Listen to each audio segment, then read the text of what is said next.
এ দাঁড়া দাঁড়া দাঁড়া, আরে গোবরটা বাই করে জাম ছাড়া দেই। ডাক্তার সাহেব তাড়াতাড়ি আসেন। ধরো ব্যাগটা লেও। ডাক্তার সাহেব এই যে রোগী।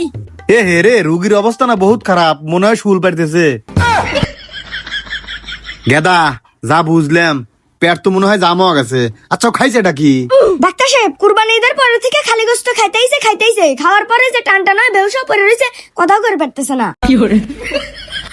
বুঝছি, ভিতরে সব গোবর আটকে গেছে, ওই জাম হওয়া লাগছে।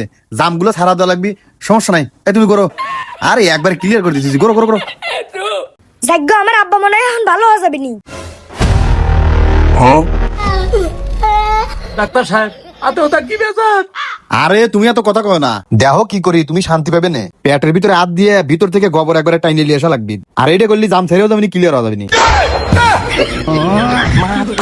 এ দাঁড়া দাঁড়া দাঁড়া, আরে গোবরটা বাই করে জাম ছাড়া দেই।